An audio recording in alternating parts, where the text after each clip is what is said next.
प्रिय श्रोता, सामाजिक विज्ञान हमारे अतीत 2 कक्षा 7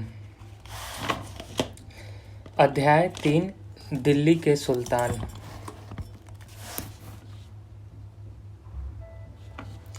हमने अध्याय 2 में देखा कि कावेरी डेल्टा जैसे क्षेत्र बड़े राज्यों के केंद्र बन गए थे।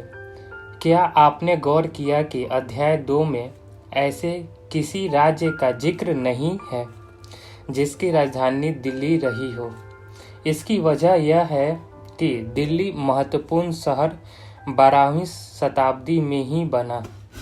तालिका 1 पर नज़र डालिए। पहले आप तोमर राजपूतों के काल में दिल्ली किस साम्राज्य की राजधानी बनी? 12वीं सदी के मध्य में तोमरों को अजमेर के चौहानों, जिन्हें चाहमान नाम से भी जाना जाता है, ने परास्त किया। तोमरों और चौहानों के राज्य काल में ही दिल्ली वाणिज्य का एक महत्वपूर्ण केंद्र बन गया। इस शहर में बहुत सारे समृद्धिशाली जैन व्यापारी रहते थे, जिन्होंने अनेक मंदिरों का निर्माण करवाया। यहाँ देहलवी वाल कहे जाने वाले सिक्के भी ढाले जाते थे, जो काफ़ी प्रचलन में थे।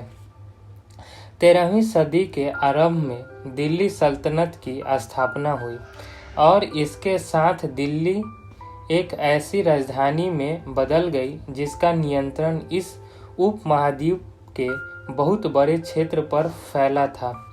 तालिका 1 पर फिर से नज़र डालिए और उन्हें 5 वंशों की पहचान कीजिए जिनसे मिलकर दिल्ली की सल्तनत बनी।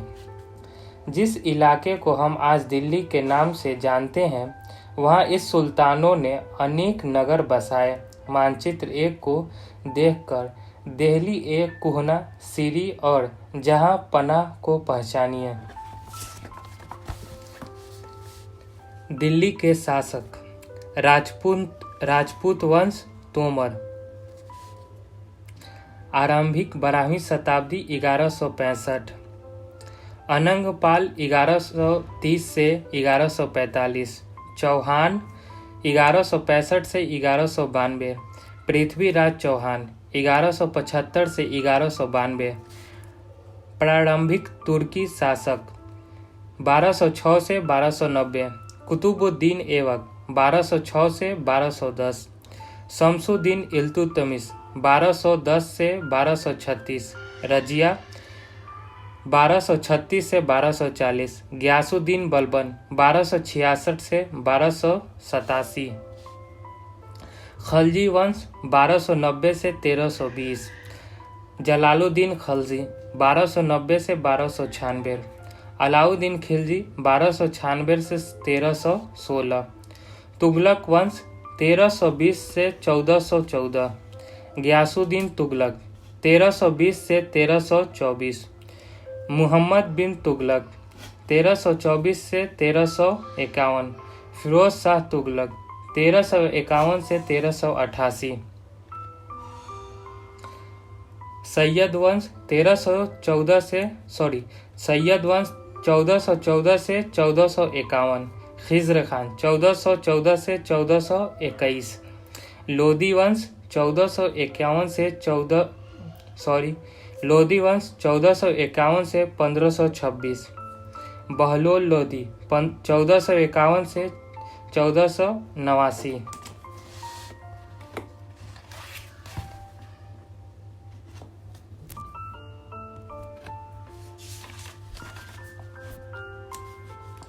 खिलजी के सुल्तानों के बारे में जानकारी कैसे? हालांकि अभिलेख, सिक्कों और स्थापत्य भवन निर्माण कला के माध्यम से काफ़ी सूचना मिलती है, मगर और भी महत्वपूर्ण वे इतिहास, तारीख एक वचन, तवारीख बहुवचन है, जो सुल्तानों के शासन काल में प्रशासन की भाषा फारसी में लिखे गए थे।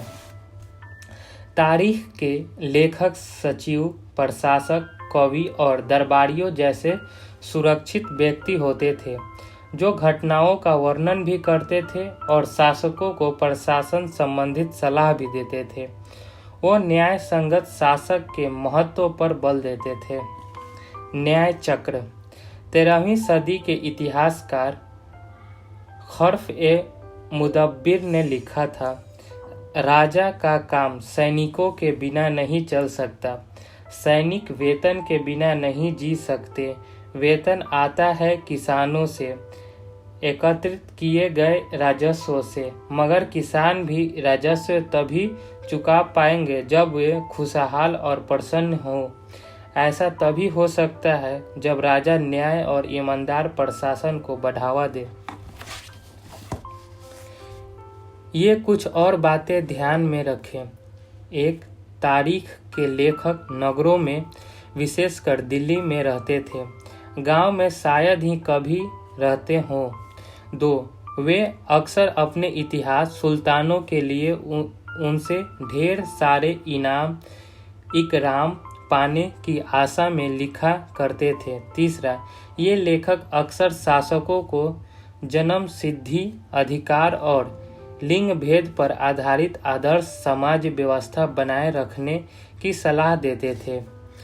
उनके विचारों से सारे लोग सहमत नहीं होते थे। सन 1336 में सुल्तान इल्तुतमिश की बेटी रजिया सिंहासन पर बैठी।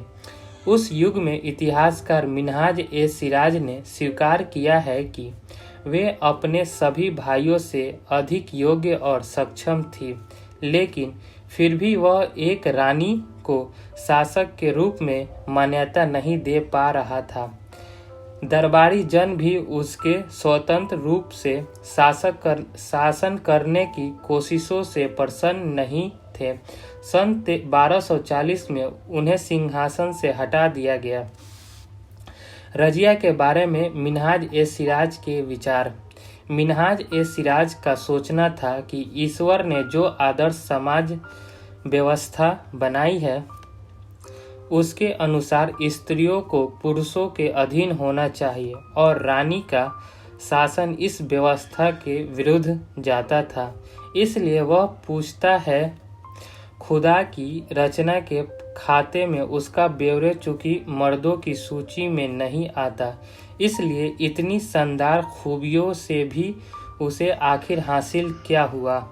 रजिया ने अपने अभिलेखों और सिक्कों पर अंकित करवाया कि वह सुल्तान इल्तुतमिश की बेटी थी।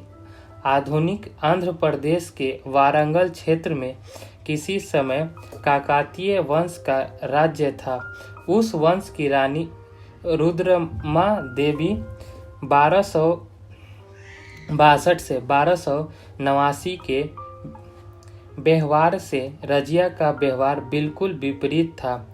रुद्रमा देवी ने अपने अभिलेखों में अपना नाम पुरुषों जैसा लिखवाकर अपने पुरुष होने का भ्रम पैदा किया था। एक और महिला शासक थी, कश्मीर की रानी दिद्दा 980 से 1003। उनका नाम दीदी बड़ी बहन से निकला है।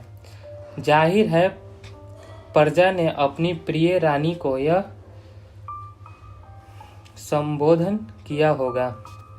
मिन्हाज के विचार अपने शब्दों में व्यक्त कीजिए। क्या आपको लगता है कि रजिया के विचार भी यही थे? आपके अनुसार स्त्री के लिए शासन करना इतना कठिन क्यों था?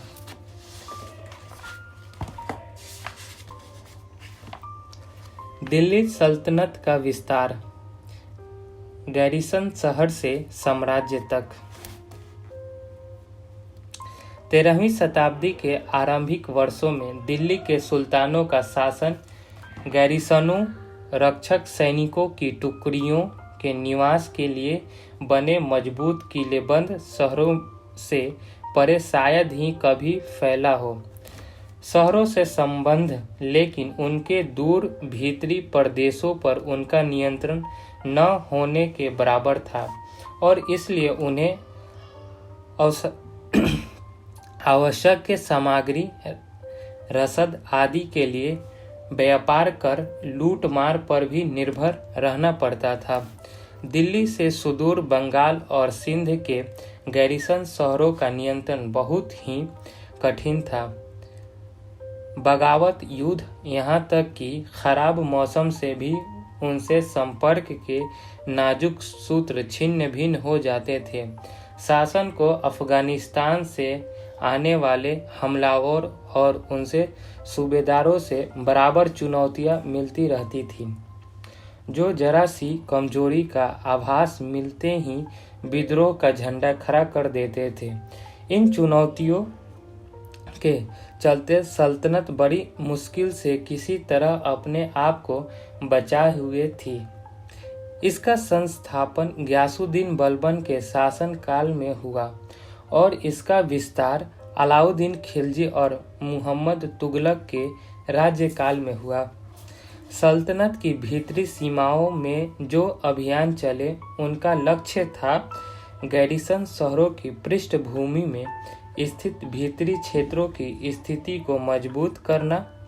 इन अभियानों के दौरान गंगा यमुना के दोआब से जंगलों को साफ कर दिया गया और शिकारी, संग्राहकों तथा चारावाहों को उनके प्रयास से खेद दिया गया। वह जमीन किसानों को दे दी गई और कृषि कार्य को प्रोत्साहन दिया गया। व्यापार मार्गों की सुरक्षा और क्षेत्रीय व्यापार की उन्नति को खातिर नए किले, गैरिसन शहर और शहर बसाए गए। दूसरा विस्तार सल्तनत की बाहरी सीमा पर हुआ। अलाउद्दीन खिलजी के शासन काल में दक्षिण भारत को लक्ष्य करने की सैनिक अभियान शुरू हुई और ये अभियान मुहम्मद तुगलक के समय में अपनी चरम सीमा पर पहुंचे। इन अभियानों में सल्तनत को सेनाओं ने हाथी, घोड़े, गुलाम और मूल्यवान धातुएं अपने कब्जे में ले ली। दिल्ली सल्तनत की सेनाओं की शुरुआत अपेक्षाकृत कमजोर थी, मगर 150 वर्ष बाद मुहम्मद तुगलक के राज्यकाल के अंत तक इस उपमहाद्वीप का एक विशाल क्षेत्र इसके युद्ध अभियान के अंतर्गत आ चुका था। इसने शत्रुओं की सेनाओं को परास्त किया और शहरों पर कब्जा किया। इसके सूबेदार और प्रशासक मुकदमों में फैसले सुनाते थे और साथ ही किसानों से कर वसूल करते थे, लेकिन इतने विशाल क्षेत्र पर इनका नियंत्रण किसी सीमा तक और कितना प्रभावी था।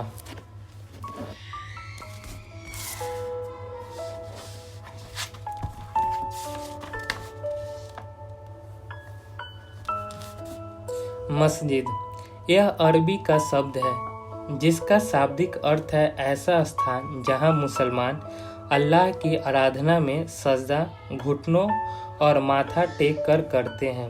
जामा मस्जिद, यह मस्जिद ए जामी वह मस्जिद होती है जहां अनेक मुसलमान एकत्र होकर एक साथ नमाज पढ़ते हैं। नमाज की रस्म के लिए सारे नमाजियों में से सबसे अधिक सम्माननीय और विद्वान पुरुष को इमाम नेता के रूप में चुना जाता है।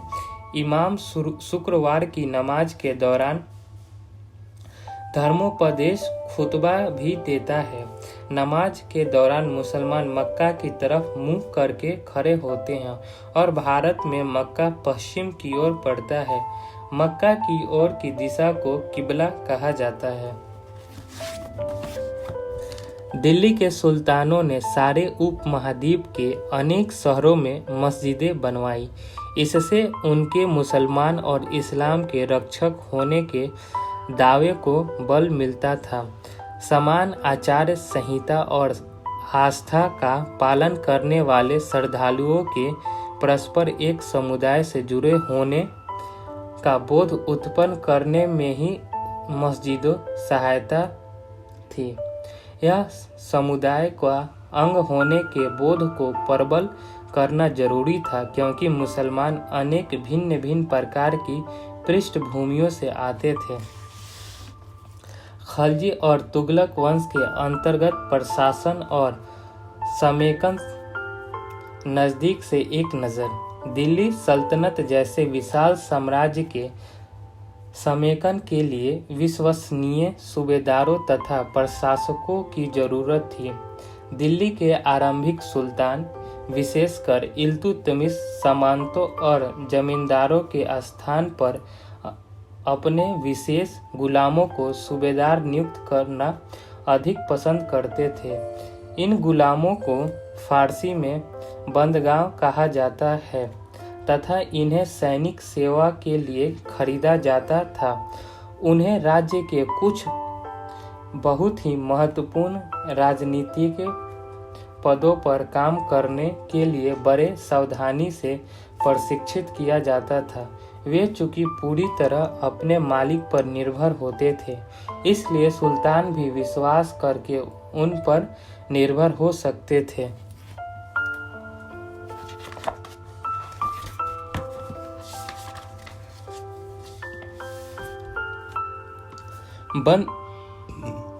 खलजी तथा तुगलक शासक बंदगांव का इस्तेमाल करते थे और साथ ही अपने पर आश्रित निम्न वर्ग के लोगों को भी उच्च राजनीतिक पदों पर बैठाते रहे। ऐसे लोगों को सेनापति और सूबेदार जैसे पद दिए जाते थे, लेकिन इससे राजनीतिक अस्थिरता भी पैदा होने लगी। गुलाम और आश्रित अपने मालिकों और संरक्षकों के प्रति तो वफादार रहते थे, मगर उनके उत्तराधिकारियों के प्रति नहीं। नए सुल्तानों के अपने नौकर होते थे। फलस्वरूप किसी नए शासक के सिंहासन पर बैठते ही प्रायः नए और पुराने सरदारों के बीच टकराहट शुरू हो जाती थी। सुल्तानों द्वारा निचले तबके के लोगों को संरक्षण दिए जाने के कारण उच्च वर्गों के कई लोगों को गहरा धक्का भी लगता था और फारसी तारीख के लेखकों ने निचले खानदान के लोगों को ऊंचे पदों पर बैठने के लिए दिल्ली के सुल्तानों की आलोचना भी की है। पहले वाले सुल्तानों की तरह खलजी और तुगलक शासकों ने भी सेना नायकों को भिन्न भिन्न आकार के इलाकों के सूबेदार के रूप में नियुक्त किया। ये इलाके इक्ता कहलाते थे और इन्हें संभालने वाले अधिकारी इक्तदार या मुफ्ती कहे जाते थे। मुफ्ती का फर्ज था कि सैनिक अभियानों का नेतृत्व करना और अपने इक्तों के कानून और व्यवस्था बनाए रखना। अपनी सैनिक सेवाओं के बदले वेतन के रूप में मुफ्ती अपने इलाकों से राजस्व की वसूली किया करते थे। राजस्व के रूप में मिली रकम से ही वे अपने सैनिक को भी तनख्वाह देते थे। मुफ्ती लोगों पर काबू रखने का सबसे प्रभावी तरीका यह था कि उनका पद वंश परंपरा से न चले और उन्हें कोई भी इक्ता थोड़े थोड़े समय के लिए ही मिले, जिसके बाद उनका स्थानांतरण कर दिया जाए। सुल्तान अलाउद्दीन खलजी और मुहम्मद तुगलक के शासनकाल में नौकरी के इन कठोर नियमों का भी बड़ी सख्ती से पालन होता था। मुफ्ती लोगों द्वारा एकत्रित किए गए राजस्व की रकम का हिसाब लेने के लिए राज्य द्वारा लेखा अधिकारी नियुक्त किए जाते थे। इस बात का ध्यान रखा जाता था कि मुफ्ती राज्य द्वारा निर्धारित कर ही वसूले और तय संख्या के अनुसार सैनिक रखे। जब दिल्ली के सुल्तान शासकों ने दूर आंतरिक इलाकों को भी अपने अधिकार में ले आए तो उन्होंने भूमि के स्वामी सामंतों और अमीर जमींदारों को भी अपने सत्ता के आगे झुकाने को बाध्य कर दिया। अलाउद्दीन खलजी के शासनकाल में भू राजस्व के निर्धारण और वसूली के कार्य को राज्य अपने नियंत्रण में ले आया। स्थानीय सामंतों से कर लगाने का अधिकार छीन लिया गया, बल्कि स्वयं उन्हें भी कर चुकाने को बाध्य किया गया। सुल्तान के प्रशासकों ने जमीन की पैमाइश की और उसका हिसाब बड़ी सावधानी से रखा। कुछ पुराने सामंत और जमींदार राजस्व के निर्धारण और वसूली अधिकारी के रूप में सल्तनत की नौकरी करने लगे।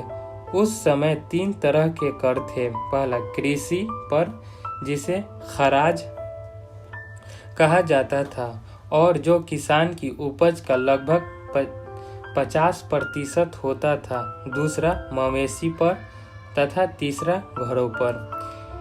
यह याद रखना जरूरी है कि उस महाद्वीप का काफी बड़ा हिस्सा दिल्ली के सुल्तानों के अधिकार से बाहर ही था। दिल्ली से बंगाल जैसे सुदूर प्रांतों का नियंत्रण कठिन था और दक्षिण भारत की विजय के तुरंत बाद ही वह पूरा क्षेत्र फिर से स्वतंत्र हो गया था। यहाँ तक कि गांव के मैदानी इलाके में भी घने जंगलों वाले ऐसे क्षेत्र थे जिनमें बैठने में सुल्तान की सेनाएं असक्षम थी। स्थानीय सरदारों ने इन क्षेत्रों में अपना शासन जमा लिया। अलाउद्दीन खिलजी और मुहम्मद तुगलक इन इलाकों पर जोर जबरदस्ती अपना अधिकार जमा तो लेते थे, पर वह अधिकार कुछ ही समय तक रह पाता था।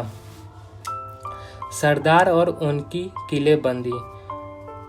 अफ्रीकी देश मोरक्को से 14वीं सदी में भारत आए यात्री इब्न बतूता ने बताया है कि सरदार कभी कभी चट्टानी उबड़ खाबड़ पहाड़ी इलाकों में किले बनवाकर रहते थे और कभी कभी बांस के झुरमुटों में। भारत में बांस पोला नहीं होता, यह बहुत बड़ा होता है। इसके अलग अलग हिस्से आपस में इस तरह से घूंटे होते हैं कि उन पर आग का भी असर नहीं होता और वे कुल मिलाकर बहुत ही मजबूत होते हैं। सरदार इन जंगलों में रहते हैं जो इनके लिए किले की प्राचीर का काम करते हैं। इस दीवार के घेरे में ही अनेक मवेशी और फसल रहते हैं। अंदर ही पानी भी उपलब्ध रहता है, अर्थात वहाँ एकत्रित हुए वर्षा का जल। इसलिए उन्हें प्रबल बलशाली सेनाओं के बिना हराया नहीं जा सकता। ये सेनाएं जंगल में घुसकर खास तौर से तैयार किए गए औजारों से बांसों को काट डालती है। चंगेज खां के नेतृत्व में मंगोलों ने 1219 में उत्तर पूर्वी ईरान में ट्रांसऑक्सियाना आधुनिक उज़्बेकिस्तान पर हमला किया और उसके शीघ्र बाद ही दिल्ली सल्तनत को उनका धावा झेलना पड़ा।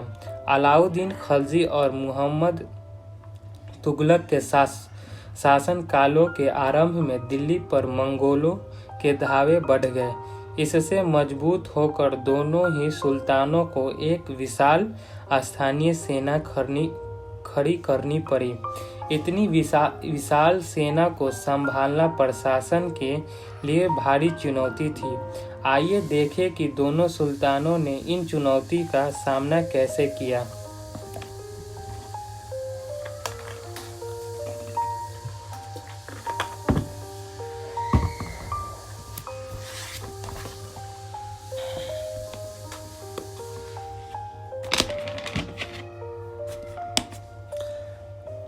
अलाउद्दीन खिलजी, मुहम्मद बिन तुगलक। दिल्ली पर 2 बार हमले हुए, 1299 1300 में और 1302 से 1303 में। इनका सामना करने के लिए अलाउद्दीन खिलजी ने एक विशाल स्थानीय सेना खड़ी की। मुहम्मद बिन तुगलक के शासन के आरंभिक वर्षों में सल्तनत पर हमला हुआ। मंगोल सेना परास्त हो गई। मुहम्मद तुगलक को अपनी सेना की शक्ति और अपने संसाधनों पर इतना विश्वास था कि उसे ट्रांसऑक्सियाना पर आक्रमण की योजना बना ली। यह स्थानीय सेना तैयार करना उसका आक्रामक कदम था। अलाउद्दीन खिलजी ने अपने सैनिकों के लिए सीरी नामक एक नया गैरिसन शहर बसाया। मुहम्मद तुगलक नया गैरिसन शहर बनाने के स्थान पर दिल्ली के 4 शहरों में से सबसे पुराने शहर देहली एक कोहना को निवासियों से खाली करवा कर वहां सैनिक छावनी बना दी गई। पुराने शहर के निवासियों को दक्षिण में बनी नई राजधानी दौलताबाद भेज दिया गया। अलाउद्दीन खिलजी सैनिकों के पेट भरने की समस्या को गंगा यमुना के बीच की भूमि से कर के रूप में खेती की पैदावार इकट्ठा करके हल किया गया। किसानों को पैदावार का 50% हिस्सा कर के तौर पर तय कर दिया गया था। मुहम्मद तुगलक सेना को खिलाने के लिए उसी इलाके से खाद्यान्न इकट्ठा किया गया, लेकिन सैनिकों की विशाल संख्या की जरूरतें पूरी करने के लिए सुल्तान ने अतिरिक्त कर भी लगाए। इसी दौरान उस क्षेत्र में अकाल भी पड़ गया। अलाउद्दीन खिलजी सैनिकों को वेतन भी देना होता था। अलाउद्दीन ने सैनिकों को एकता के स्थान पर नगद वेतन देना तय किया। सैनिक अपना आवश्यक सामान दिल्ली के व्यापारियों से खरीदते थे और यह आशंका थी कि व्यापारी अपनी चीज़ों की कीमतें बढ़ा देंगे। इससे रोकने के लिए अलाउद्दीन ने दिल्ली में चीज़ों की कीमतों पर नियंत्रण लागू कर दिया। अफसर बड़ी सावधानी से कीमतों का सर्वेक्षण करते थे और जो व्यापारी निश्चित दरों का उल्लंघन करते थे उन्हें सजा मिलती थी। मुहम्मद बिन तुगलक भी अपने सैनिकों को नगद वेतन देते थे, लेकिन कीमतों पर नियंत्रण करने की जगह पर उनसे कुछ आज की कागजी मुद्रा की तरह टोकन संकेतित मुद्रा चलाई। यह सिक्के धातु के बने होते थे, लेकिन सोने चांदी के न होकर सस्ती धातु के। 14वीं सदी के लोगों को इस मुद्रा पर भरोसा नहीं था। वे बड़े चतुर थे। अपने सोने चांदी के सिक्कों वे बचा कर रख लेते थे और अपने तमाम कर इस टोकन मुद्रा से ही चुकाते थे। इस सस्ती मुद्रा जैसे जाली सिक्के भी बड़ी आसानी से बनाए जा सकते थे। अलाउद्दीन के प्रशासनिक कदम काफ़ी सफल रहे और इतिहासकारों ने कीमतों में कमी और बाजार में वस्तुओं की कुशलता से आपूर्ति के लिए उसके शासनकाल की बहुत प्रशंसा की। मंगोल आक्रमणों के खतरे का भी उसे सफलतापूर्वक सामना किया। मुहम्मद तुगलक द्वारा उठाए गए प्रशासनिक कदम बेहद असफल रहे। कश्मीर पर उसका आक्रमण पूरी तरह विफल रहा था। तब उसने तुरान पर हमला करने का इरादा छोड़ दिया और अपनी विशाल सेना को भंग कर दिया।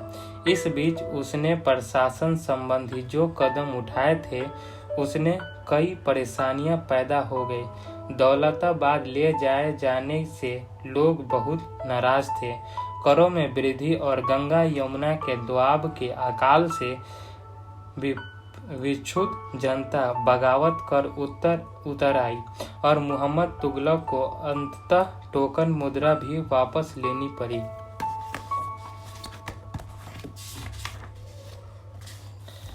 इन तमाम असफलताओं की गिनती करने में हम कभी भूल जाते हैं कि सल्तनत के इतिहास में पहली बार दिल्ली के किसी सुल्तान ने मंगोल इलाकों को फतह करने का अभियान की योजना बनाई थी। जहां अलाउद्दीन खिलजी का बल प्रतिरक्षक पर था, वहां मुहम्मद तुगलक के द्वारा उठाए गए कदम मंगोलों के विरुद्ध सैनिक आक्रमण की योजना का हिस्सा थे। 15वीं तथा 16वीं शताब्दी में सल्तनत तालिका 1 को फिर से देखें। आप पाएंगे कि तुगलक वंश के बाद 1526 तक दिल्ली तथा आगरा पर सैयद तथा लोदी वंशों का राज्य रहा। तब तक जौनपुर, बंगाल, मालवा, गुजरात, राजस्थान तथा पूरे दक्षिण भारत में स्वतंत्र शासक उठ खड़े हुए थे।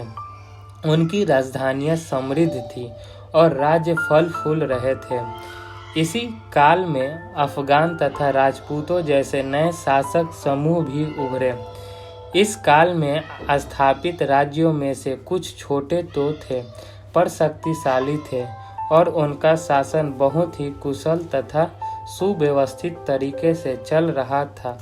शेर शाह सूरी 1540 से 1545 ने बिहार में अपने चाचा के एक छोटे से इलाके के प्रबंधक के रूप में काम शुरू किया था और आगे चलकर उसने इतनी उन्नति की कि मुगल सम्राट हुमायूं 1530 से 1540, 1555 से 1556 तक को चुनौती दी और परास्त किया। शेर शाह ने दिल्ली पर अधिकार करके स्वयं अपना राजवंश स्थापित किया।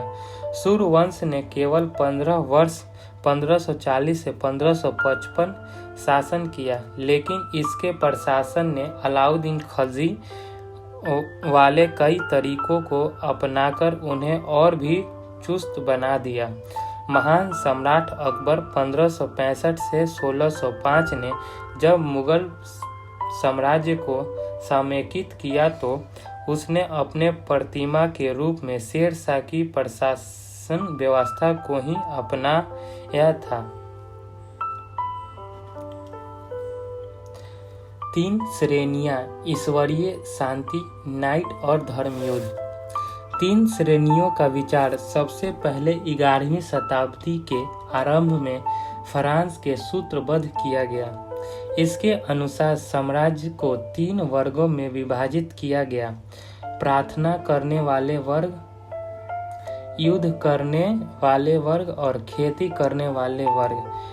3 वर्गों में समाज के इस विभाजन को ईसाई धर्म का समर्थन भी प्राप्त था। इस विभाजन से ईसाई धर्म को समाज में अपने प्रबल प्रभाव को और भी दृढ़ करने में सहायता मिलती थी। इसी विभाजन को योद्धाओं का एक नया समूह भी उभरा। इन योद्धाओं को नाइट कहा जाता था। ईसाई धर्म का एक समूह को संरक्षण देता था और अपनी ईश्वरीय शांति की अवधारणा के प्रशासन में इनका उपयोग करता था। नाइटों से अपेक्षा की जाती थी कि वे धर्म और ईश्वर की सेवा में समर्पित योद्धा रहें।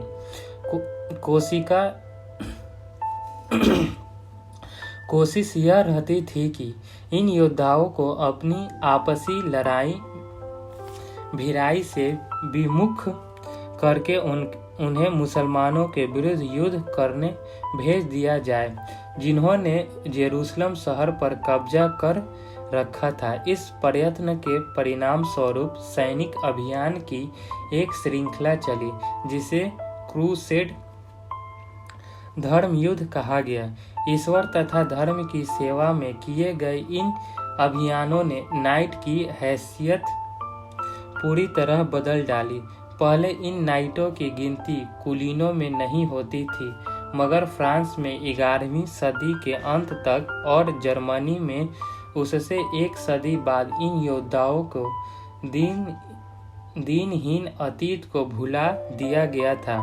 12वीं सदी तक तो कुलीन वर्ग के लोग भी नाइट कहलाना चाहने लगे थे। Thank you very much. Please like and subscribe the channel and share with your friends.